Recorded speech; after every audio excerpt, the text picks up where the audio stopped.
আমি আজকে বানাবো আম কাতলা। এটা খেতে খুব ভালো হয়।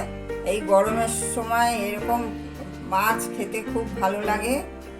এই আম কাতলা দিয়ে এক থালা ভাত খাওয়া হয়ে যাবে, মুখে রুচি আসবে, খেতে খুব ভালো লাগবে। আমি 4টে কাতলা মাছ নিয়েছি, কাতলা মাছের গাদা। আমি এই দিয়ে আম কাতলা বানাবো। কাঁচা আম দিয়ে কাতলা মাছ করব। আমি কাঁচা আম কিছুটা এরকম পেস্ট করে নিয়েছি। একটা আম, বড় আম, তার আমি একটা দিক এইভাবে কেটে পেস্ট করে নিয়েছি। আর লাগছে, এতে আছে আদা, পেঁয়াজ, রসুন, 3টে কাঁচা লঙ্কা আর একটা টমেটো পেস্ট করে নিয়েছি। আর আছে কুচানো পেঁয়াজ, ধনেপাতা, কাঁচা লঙ্কা। এবার আমি রান্নাটা শুরু করব।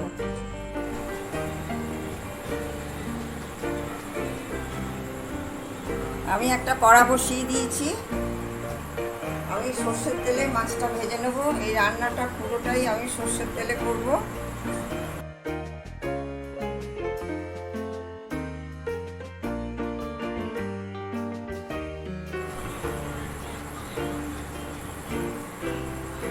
তেলটা গরম হয়ে গেছে।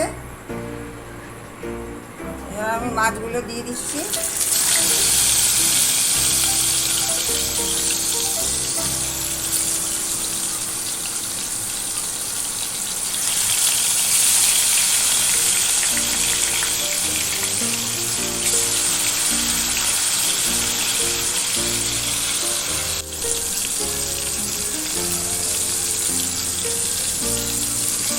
মাছটা ভালো করে ভেজে নেবো, লাল লাল করে।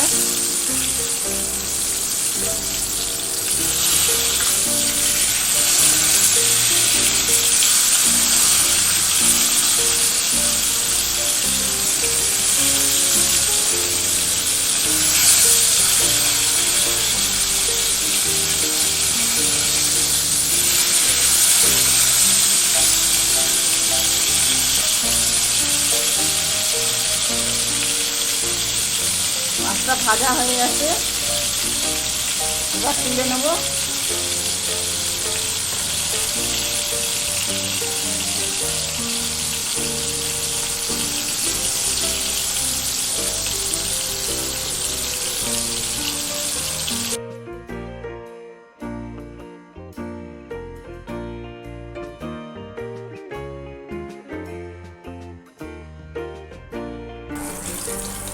এই তেলের মধ্যেই আমি ফোড়ন দিয়ে দেবো।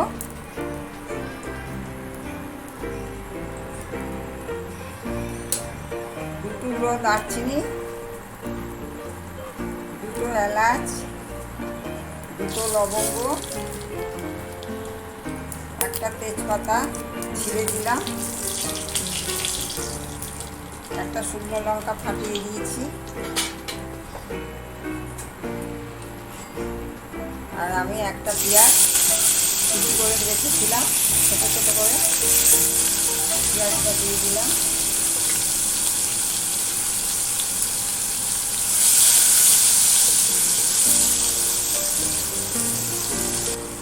আমি একটু গোটা জিরে দিচ্ছি। গোটা জিরের গন্ধটা খুব সুন্দর, খেতেও ভালো।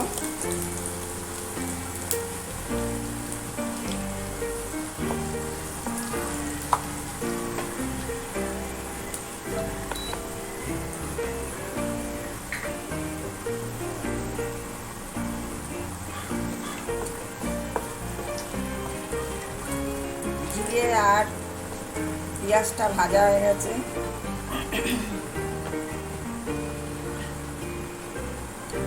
এবার আমি 1 চামচ জিরের গুঁড়ো দেব, 1 চামচ ধনের গুঁড়ো দেব,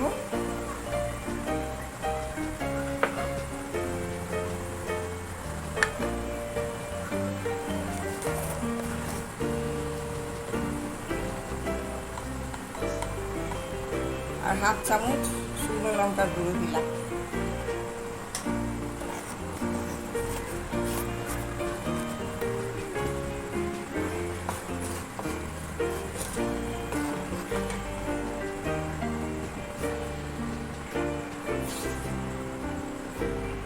একটু জল দিয়ে দেবো, নাহলে মশলাটা পুড়ে যাবে।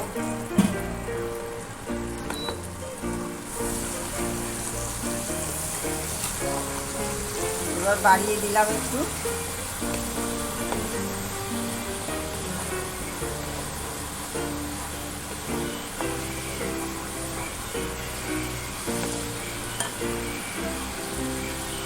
আমি যে আদা পেঁয়াজ রসুন আর টমেটো কাঁচা লঙ্কা পেস্ট করে রেখেছিলাম সেটা দিয়ে দিচ্ছি,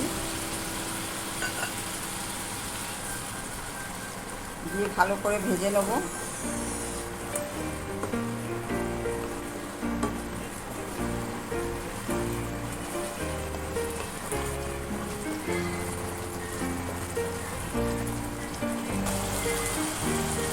এক চামচ চিনি দিচ্ছি কালার আর টেস্টের জন্য।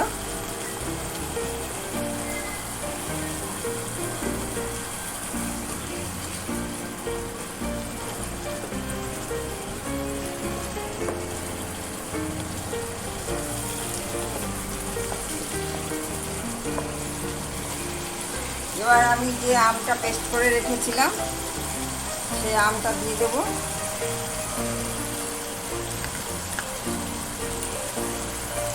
আমটা দিয়ে দিলাম।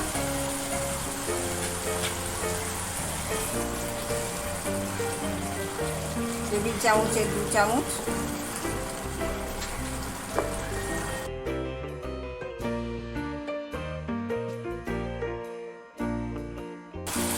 এই আম কাতলা খেতে খুব ভালো লাগে, একবার বানিয়ে খেয়ে দেখবেন। এই দিয়ে সব ভাত খাওয়া হয়ে যাবে।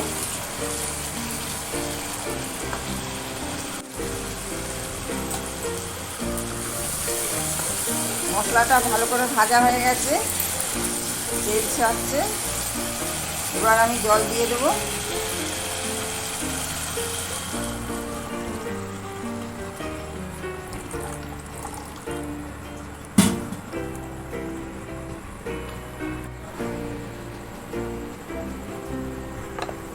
এবার আমি নুন দিয়ে দেবো স্বাদ অনুযায়ী।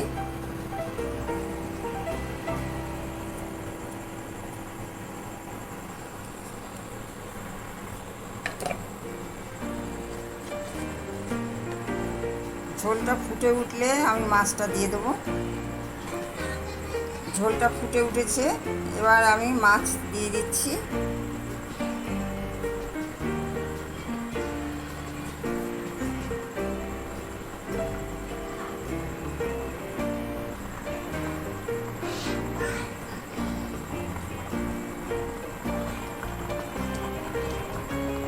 মাছটা একটু উল্টে দিচ্ছি।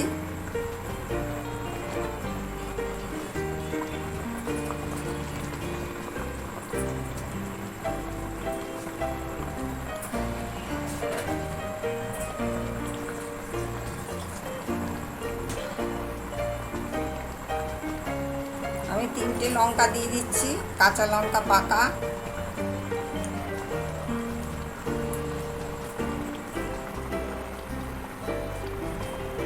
আর কিছু ধনে পাতা ছড়িয়ে দিচ্ছি।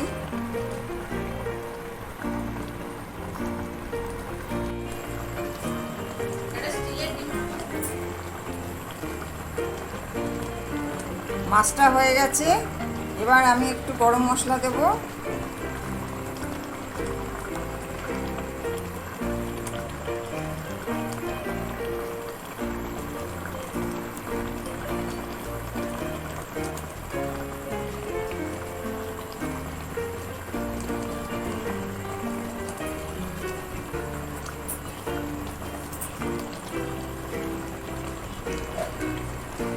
এবার আমি বন্ধ করে দিচ্ছি, তারপরে সার্ভ করব। আমার আজকের রেসিপিটা যদি আপনাদের ভালো লাগে তাহলে আপনারা লাইক করবেন, শেয়ার করবেন, সাবস্ক্রাইব করবেন, পাশের বেল আইকনটি প্রেস করবেন।